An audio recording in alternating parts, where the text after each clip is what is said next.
అందాన్ని ఇనుమడింప చేసుకోవడానికి ఏం ధరిస్తారు? నగలు, ఆభరణాలు.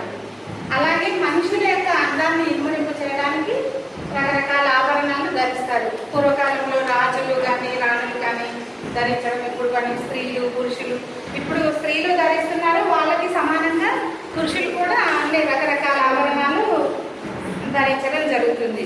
అలా సృష్టిలోని అంటే మానవుడు ఎవరైనా కదా ఉన్నదానికంటే కూడా కొంచెం అందంగా కనిపించాలని ప్రయత్నం చేయడం సహజం అన్నమాట.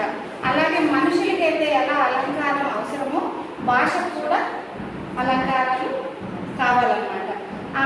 ఈరోజు మనం అలంకారాలు చెప్తున్నాము.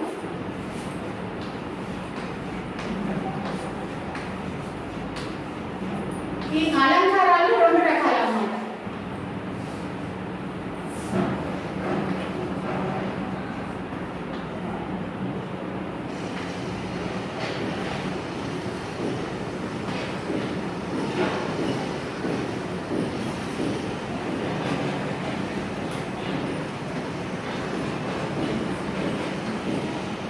అలంకారాలు రెండు రకాలు.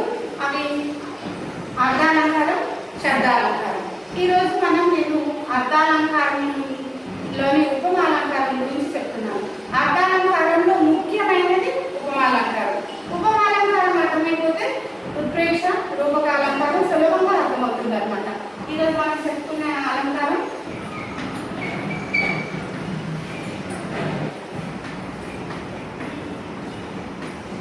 ఉపమాలంకారం. ఉపమా అంటే ఎవరైనా చెప్తారా? ఉపమా అంటే అర్థం పోలిక. పోలిక. ఉపమా అంటే పోలిక.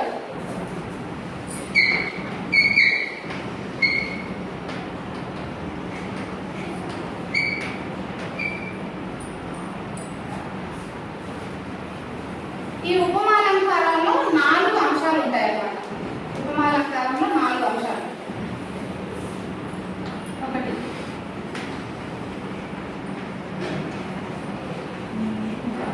ఉపమేయం,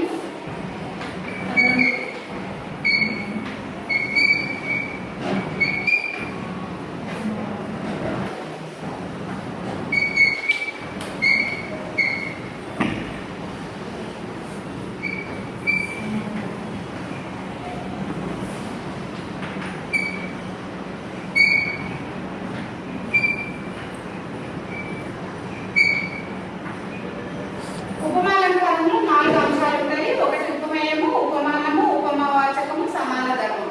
ఇప్పుడు ఉపమాలంకారం యొక్క లక్షణం చూద్దాం.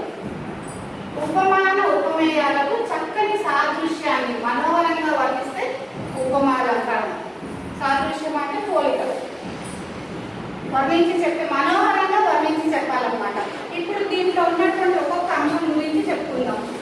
ఉపమాన ఉపమేయాలకు చక్కని సాదృశ్యాన్ని మనోహరంగా చెప్పినట్లయితే అది ఉపమాలంకారం. ఉపమేయము అంటే ఏంటి, ఉపమానం అంటే ఏంటి, ఉపమావాచకం అంటే ఏంటి, సమాన ధర్మం అంటే ఏంటి, ఒక్కొక్క దాని గురించి చెప్పుకొని ఒక్కొక్క దాని చెప్పుకున్నాము. ఉపమేయము అంటే ఒక వస్తువుని ఇంకొక వస్తువుతోని మనోహరంగా పోల్చి చెప్పినట్లయితే అది ఉపమాలంకారం. అంటే ఉపమేయము అంటే ఇక్కడ మనం పోలికకు ఏదైతే ఒక వస్తువు తీసుకున్నామో, ఉదాహరణ మామిడి పండు ఉంది. మామిడి పండు అమృతం వలె మధురంగా ఉంది. ఇక్కడ మామిడి పండు అనేది ఉపమేయము. పోలికకు పోల్చడానికి తీసుకున్నటువంటి వస్తువు దేనికో పోలుస్తామో, దేనికైతే పోలుస్తామో అది ఉపమానము. పోల్చే వస్తువు దేనికైతే పోలుస్తామో అది ఉపమానము. ఉపమావాచకము అంటే మామిడి పండు అమృతం వలె మధురంగా ఉంది. వలె అనేది ఉపమావాచకము. అయితే ఏదైతే 2 వస్తువులు తీసుకున్నామో ఆ రెండింటికి మనోహరమైనటువంటి పోలిక ఉండాలన్నమాట. సమాన ధర్మాలు ఉండాలి. ఆ సమాన ధర్మం ఏంటంటే మామిడి పండు మధురంగా ఉంది, అమృతం మధురంగా ఉంది. ఆ రెండింటిలో ఉన్నటువంటి 2 సహజ గుణాలు ఏంటివి? మామిడి పండు మధురంగా ఉంది, అమృతము మధురంగా ఉంది. ఇక్కడ ఉపమేయము వచ్చేసి మామిడి పండు, ఉపమానం వచ్చేసి అమృతము,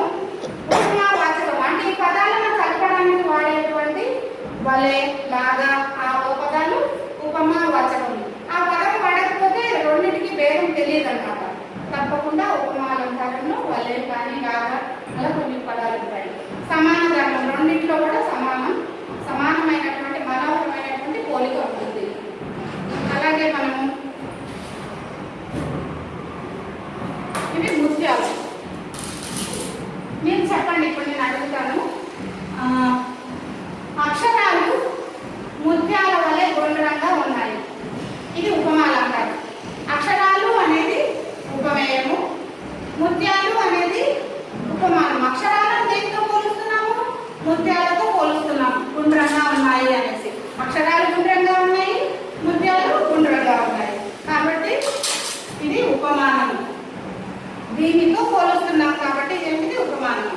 దేనిని పోలుస్తున్నాము? అక్షరాలను ముత్యాలతో పోలుస్తున్నాము కాబట్టి అక్షరాలు అనేది ఉపమేయము, ముత్యాలు అనేది ఉపమానము. సమాన వాచకం ఉపమావాచకం. ఉపమావాచకం ఏంటి? ఇక్కడ వలె, ముత్యాల వలె. ఎలా ఉన్నాయి? గుండ్రంగా ఉన్నాయి. అంటే ఇక్కడ అక్షరాలు గుండ్రంగా ఉన్నాయి, ముత్యాలు గుండ్రంగా ఉన్నాయి. ఈ రెండింటిలో ఉన్నటువంటి సమాన ధర్మము గుండ్రంగా ఉండడం. ఇది ఉపమాలంకారం. తర్వాత అలాగే పువ్వులు ఉన్నాయి.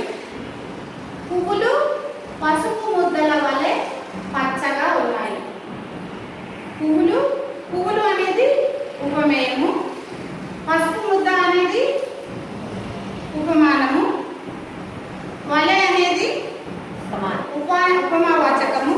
సమాన ధర్మం ఏంటి? పువ్వులు పచ్చగా ఉన్నాయి, తర్వాత పసుపు కూడా పచ్చగా ఉంది.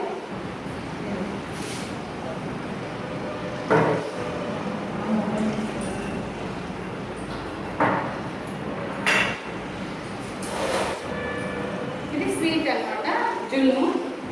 దీంతో కూడా ఒక ఆలోచన చెప్తాను చూడండి. జున్ను అమృతం వలె మధురంగా ఉంది.